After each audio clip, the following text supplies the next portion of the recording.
اور ایران کے بیچ جو کشیدگی چل رہی ہے وہ اب ایک بہت ہی خطرناک موڑ پر آ گئی ہے۔ یہ کوئی عام سیاسی مسئلہ نہیں رہا، بلکہ ایک ایسا تعطل بن گیا ہے جو پوری دنیا کو اپنی لپیٹ میں لے سکتا ہے۔ تو آخر یہ معاملہ اتنا سنگین ہو کیوں گیا ہے؟ آئیے دیکھتے ہیں۔ جی ہاں، صورتحال اتنی کشیدہ ہے کہ اب گھنٹوں میں بات ہو رہی ہے۔ یہ ایک ڈرامائی الٹی گنتی ہے جو اس بحران کی شدت کو بالکل صاف ظاہر کر رہی ہے۔ وقت تیزی سے ہاتھ سے نکل رہا ہے اور دباؤ مسلسل بڑھتا ہی جا رہا ہے۔ تو اصل مسئلہ ہے کیا؟ مسئلہ یہ ہے کہ دونوں پارٹیاں ایک ایسی بند گلی میں آ کر کھڑی ہو گئی ہیں جہاں سے آگے جانے کا کوئی راستہ ہی نظر نہیں آ رہا۔ یہ ایک مکمل ڈیڈ لاک ہے۔ اچھا، اس ڈیڈ لاک کو سمجھنے کے لیے ہمیں پہلے یہ دیکھنا ہوگا کہ ان دونوں کے درمیان بنیادی جھگڑا آخر ہے کیا۔ سمندر میں جو یہ مہاجرائی چل رہی ہے، اس میں دونوں چاہتے کیا ہیں؟ اور یہاں آ کر ساری بات پھنس جاتی ہے۔ دونوں ہی اپنی اپنی ضد پر اڑے ہوئے ہیں۔ امریکہ کہتا ہے بھائی پہلے مذاکرات کرو، پھر ہم ناکہ بندی ختم کریں گے۔ ایران کا جواب ہے نہیں، پہلے ناکہ بندی ختم ہو پھر کوئی بات ہوگی۔ یہی وہ نقطہ ہے جس نے پوری صورتحال کو ایک دم جام کر کے رکھ دیا ہے۔ لیکن اب یہ کہانی صرف امریکہ اور ایران کی نہیں ہے۔ بہت سے دوسرے بڑے ممالک بھی اس کھیل کا حصہ ہیں، اور ہر کوئی اپنے اپنے طریقے سے دباؤ ڈال رہا ہے، جس سے یہ معاملہ اور بھی زیادہ پیچیدہ ہوتا جا رہا ہے۔ ایک طرف تو وہ ہیں جو چاہتے ہیں کہ بات آگے بڑھے، جیسے اسرائیل کے فوجی سربراہ نے تو صاف کہہ دیا کہ بھئی حملے کا وقت آ گیا ہے۔ دوسری طرف خلیجی ممالک ہیں جو شروع میں تو ایکشن چاہتے تھے، لیکن اب امریکی صدر کی غیر پریڈکٹیبل پالیسیوں کی وجہ سے تھوڑا ہچکچا رہے ہیں۔ لیکن دوسری طرف کئی بڑے ممالک ہیں جو کوشش کر رہے ہیں کہ معاملہ ٹھنڈا ہو جائے۔ ایران نے روس سے بات کی ہے، جو اب بیک چینل ڈپلومیسی میں لگا ہوا ہے۔ چین نے تو اپنا جہاز روکے جانے پر امریکہ کو سخت وارننگ بھی دے دی ہے، اور فرانس پورے یورپ کی طرف سے کہہ رہا ہے کہ خدا نہ رک جاؤ، یہ جنگ ہماری معیشت کو تباہ کر دے گی۔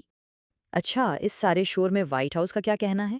امریکی صدر سے منسوب یہ بیان دنیا کی سوچ اور ان کی اپنی سوچ میں زمین آسمان کا فرق دکھاتا ہے۔ مطلب جہاں پوری دنیا کو لگ رہا ہے کہ امریکہ یہ جنگ ہار رہا ہے، وہیں ان کو لگتا ہے کہ نہیں، وہ تو اصل میں جیت رہے ہیں۔ یہ تو ہو گئی سیاسی باتیں، لیکن اگر خدا نخواستہ ڈپلومیسی فیل ہو جاتی ہے تو اس کی اصل قیمت کیا ہوگی؟ اس کے حقیقی دنیا پر کیا اثرات پڑیں گے؟ ذرا تصور کریں کہ ہوتا کیا ہے۔ امریکہ ایران کے پاور پلانٹس کو نشانہ بناتا ہے۔ ایران ظاہر ہے جوابی کارروائی کرے گا، اور نتیجہ نہ صرف ایران بلکہ اسرائیل اور خلیجی ممالک تک میں بجلی غائب ہو جائے گی، اور پورا خطہ اندھیرے میں ڈوب سکتا ہے۔ اور یہ کوئی چند دن یا مہینوں کی بات نہیں ہوگی۔ اس تباہی سے نکلنے میں کتنا وقت لگے گا؟ جواب ہے سالوں۔ اس جنگ کے بعد پورے خطے کے انفراسٹرکچر کو دوبارہ سے کھڑا کرنے میں کئی سال لگ سکتے ہیں۔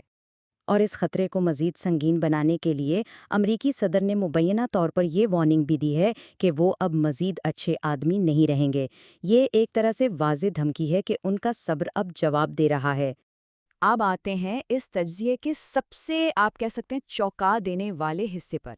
کیا یہ بحران عالمی طاقت کے توازن کو ہمیشہ کے لیے بدل سکتا ہے؟ اچھا، اس آخری پوائنٹ کو سمجھنے سے پہلے ایک چھوٹی سی چیز سمجھنی ہوگی، مارکیٹ کا رد عمل۔ یہ ہوتا کیا ہے؟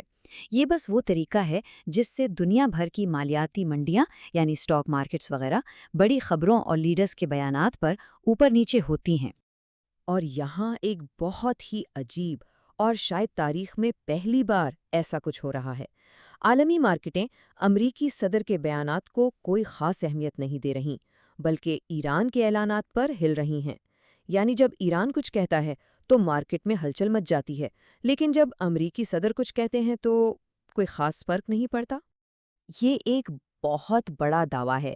اس تجزیے کا نچوڑ یہ ہے کہ عالمی سطح پر امریکہ کا اثر و رسوخ اپنی 240 سالہ تاریخ کی سب سے کمزور ترین سطح پر آ چکا ہے۔